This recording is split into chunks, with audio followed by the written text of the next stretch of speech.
If you are new to the XAMPP control panel, you might have received these errors while trying to quit the application. Cannot create file, access is denied, and access violation at address.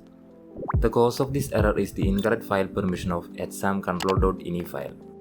It's a configuration file used by XAMPP to manage services and settings, and it needs right permission for the proper exit. There are several ways to fix this error. First method is quite simple. Just run xampp as administrator. You can always run xampp as administrator by setting it in the advanced properties of the shortcut. Now let's see the second method to solve this issue. Go to the XAMPP folder. Scroll down to find xampp-control.ini file we mentioned earlier. Right-click and choose Properties. Switch to the Security tab. Make sure everyone is selected in the group or usernames list and click Edit. Under Permissions for everyone, click the checkbox for allowing right permission. That's it. Click Apply and OK for confirmation.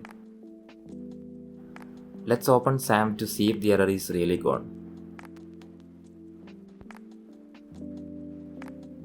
Hope you have found this video useful. Please make sure to check my other videos and shorts. If you are new here, consider subscribing. Thanks for watching.